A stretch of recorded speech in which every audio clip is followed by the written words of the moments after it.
આજના લેક્ચરમાં મારી યુટ્યુબ ચેનલમાં આપનું સ્વાગત છે। આજનો લેક્ચર છે આપણો ધોરણ 10 ગણિત ચેપ્ટર નંબર 3 દ્વિચલ સુરેખ સમીકરણ યુગ્મ, જેમાં મેં આગળના લેક્ચરની અંદર ઇન્ટ્રોડક્શનની અંદર થોડીક મોસ્ટ આઈએમપી થિયરી ચલાવી હતી હેતુલક્ષી માટે, અને એને જ આધારિત આજે આપણે સ્વાધ્યાય 3.1ના દાખલા ગણીએ છીએ। હેતુલક્ષીની થિયરી શીખવાડી હતી ઇન્ટ્રોડક્શનમાં, એ વખતે મેં કીધું હતું કે બોર્ડના પેપરમાં આલેખવાળા દાખલા પૂછાતા નથી, એટલે કે આલેખની રીતે ઉકેલ શોધવાનો પૂછાતો નથી, પરંતુ આલેખની રીત સિવાય 3.1ની અંદર બીજા થોડા ઘણા અગત્યના દાખલા છે જે 2 માર્કમાં અથવા તો હેતુલક્ષીની અંદર 1 માર્કમાં પૂછાય છે। તો આપણે એ દાખલા ગણીશું 3.1ના। તો દાખલા નંબર 2થી ચાલુ કરીએ।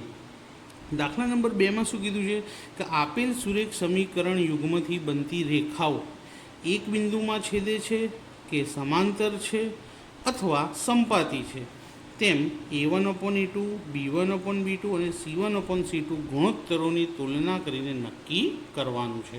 તો અહીં આપણે 2 સમીકરણ આપ્યા છે, અને આ 2 સમીકરણને જો આપણે આલેખમાં દર્શાવીએ તો કેવી રેખાઓ મળશે, એક બિંદુમાં છેદતી, સમાંતર કે સંપાતી, આ ત્રણમાંથી કેવા પ્રકારનો આલેખ આપણને મળશે તે આપણે અહીંયા આગળ જણાવવાનું છે।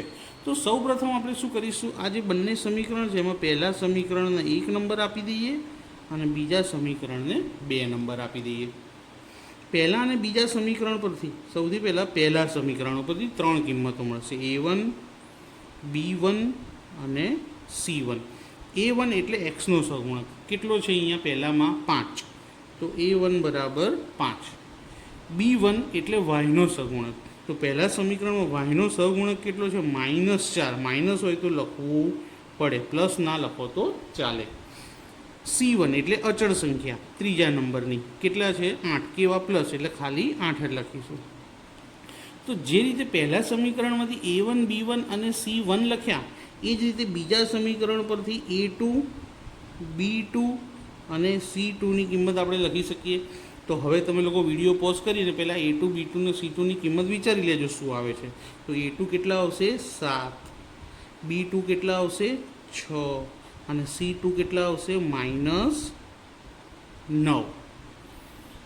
ફક્ત સંખ્યા જ આવવી જોઈએ, જોડે ચલ x એટલે કે y આવવો જોઈએ નહીં। હવે આ ત્રણેય કિંમતો પરથી ગુણોત્તર શોધીએ। સૌથી પહેલાં શોધીએ a1/a2, પહેલો ગુણોત્તર a1/a2। a1ની કિંમત કેટલી છે 5, a2ની કિંમત કેટલી છે 7। હવે a1 ને a2નો છેદ ઉડતો નથી, 5 અને 7 બંને અવિભાજ્ય છે, આના છેદ શક્ય નથી, માટે આગળ કોઈ ગણતરી થશે નહીં। હવે બીજી કિંમત લઈએ આપણે b1/b2, b1/b2। b1ની કિંમત શું છે -4 અને b2ની કિંમત શું છે 6। હવે આનો છેદ ઉડશે, 4 ના અડધા 2 અને 6 ના અડધા 3, તો જવાબ આવ્યો -2/3। એ જ રીતે ત્રીજી કિંમત શોધીએ। ત્રીજી કિંમત આપણને શું મળશે c1/c2। ત્રીજી કિંમત શું મળશે c1/c2ની। c1ની કિંમત 8/9 પણ કેવા છે માઇનસ। તો જો પહેલો જવાબ, બીજો જવાબ અને ત્રીજો જવાબ ત્રણેય શોધી નાખ્યા। હવે પહેલાંની બીજાની સરખામણી કરીએ। હવે પહેલાંની ને બીજાની સરખામણીમાં તમે ધ્યાનથી જોશો તો ખબર પડશે કે 5/7 અને -2/3 પહેલી બીજી કિંમત સરખી મળી નથી। તો અહીં a1/a2 નોટ ઇક્વલ b1/b2। પહેલી બે કિંમત સરખી ના મળે તો શું થાય, જો આ રહ્યું, પહેલી બે કિંમત જો સરખી ના હોય તો શું થશે, એક જ રેખામાં છેદતી રેખાઓ, એક જ બિંદુમાં છેદતી રેખાઓ મળશે। તો એ લખી હોવાથી સુરેખ સમીકરણ યુગ્મની રેખાઓ એક જ બિંદુમાં છેદશે। શું થશે, એક જ બિંદુમાં છેદશે. કેમ? કારણ કે પહેલાંનો અને બીજા ગુણોત્તરનો જવાબ સરખો મળ્યો નથી. ત્રીજાને આપણે કોઈ લેવા દેવા જ નહીં. કેમ? કારણ કે પહેલું બીજું સમાન મળ્યું નથી. હવે આ જ રીતના બીજા બે દાખલા જોઈએ. આમાં જો પૂરેપૂરી સમજ પડી ગઈ હશે તો બીજા બે દાખલામાં પણ પાક્કી ખબર પડી જશે. અને આ કોષ્ટક ખાસ યાદ રાખવું પડશે. ચલો જોઈએ દાખલા નંબર બીજો. બીજાની અંદર ચલો સૌથી પહેલાં તો A1. બીજા દાખલામાં જોઈએ A1. ચલો A1ની કિંમત શું આવશે? 9. એ જ રીતે A2, તો A2ની કેટલી આવશે? 18. ત્યારબાદ B1 અને B2. B1 પહેલા સમીકરણ પરથી, B2 બીજા સમીકરણથી. તો B1 કેટલા મળશે? 3. અને B2 કેટલા આવશે? 6. એ જ રીતે C1 અને C2. C1 કેટલા? 12. અને C2 કેટલા? 24. ત્રણેય કિંમત મળી ગઈ. હવે ગુણોત્તર લઈએ. સૌથી પહેલાં A1 છેદમાં A2નો. A1 કેટલા છે? 9 અને A2 18. તો 9 છેદમાં 18. પણ 9ના ઘડિયામાં 18 આવશે તો 9 દુ 18. આન્સર આવ્યો 1/2. હવે શું શોધીશું? B1 upon B2. આ એક કિંમત મળી. બીજો ગુણોત્તર B1 અપોન B2. B1 કેટલા છે? 3 અને B2 6. તો 3ના ઘડિયામાં 6. 3 દુ 6. તો 1/2. પહેલી બંને કિંમત સરખી મળી તો ત્રીજી શોધવી પડશે. જો પહેલી બે અલગ અલગ આવે તો ત્રીજી શોધવાની જરૂર નથી, પણ સરખી છે એટલે શોધીશું. 12/24. C1 upon C2. 12 દુ 24. તો આનો જવાબ પણ 1/2. તો અહીં ત્રણેય કિંમતો કેવી મળી આપણને? સમાન મળી. તો લખીએ અહીં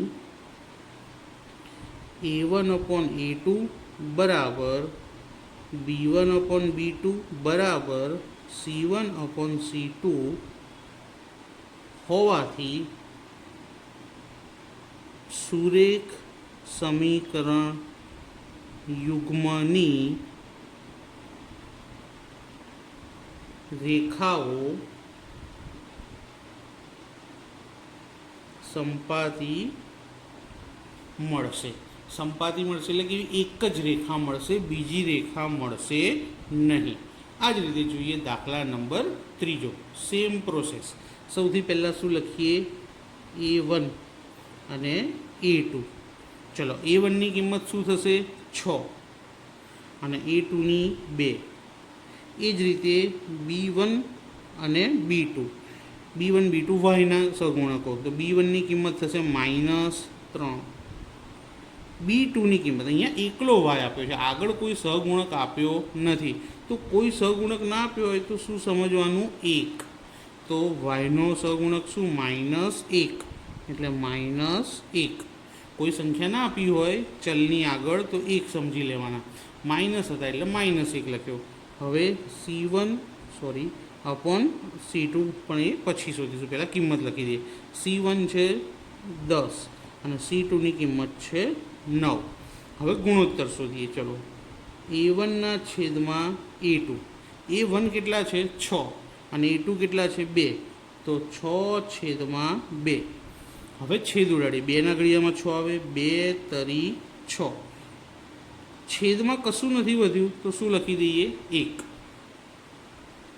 તો પહેલી કિંમત મળી આપણને A1 અપોન A2ની. હવે શોધીએ B1 અપોન B2. B1 શું છે? -3 અને B2 શું છે? -1. તો બંનેમાંથી માઇનસ માઇનસ પ્લસ થઈ જશે એટલે ઉડી જશે. તો અહીંયા પણ શું જવાબ આવ્યો? 3/1. તો પહેલી બે કિંમતો સરખી મળી એટલે ત્રીજી શોધવી પડશે. તો ત્રીજી કિંમત શોધી લઈએ. કઈ આવશે? C1 upon C2. C1 શું છે? 10. C2 શું છે? 9. હવે અહીંયા 10 અને 9નો છેદ ઉડતો નથી.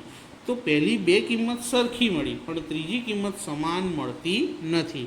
તો લખીએ અહીં A1 upon A2 equal B1 upon B2 પણ નોટ ઇક્વલ C1/C2 કે 3/1 3/1 આ બે સરખા હતા એટલે વચ્ચે બરાબર કર્યું.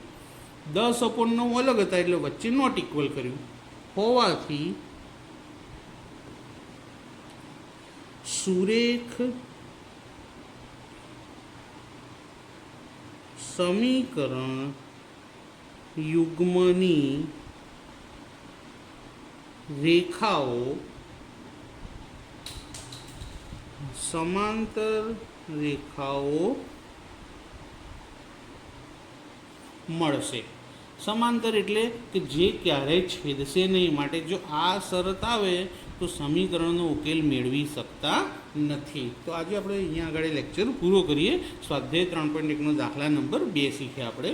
સૌથી પહેલાં આપણે આ દાખલા નંબર 1 જોયો, ત્યારબાદ દાખલા નંબર 2 કર્યો અને દાખલા નંબર 3 પણ આપણે જોઈ લીધો. જો મિત્રો વિડીયો પસંદ આવ્યો હોય તો વિડીયોને લાઈક જરૂરથી કરજો, તમારા મિત્રોને શેર કરજો અને ચેનલને સબસ્ક્રાઈબ કરવાનું ભૂલતા નહીં. Thank you.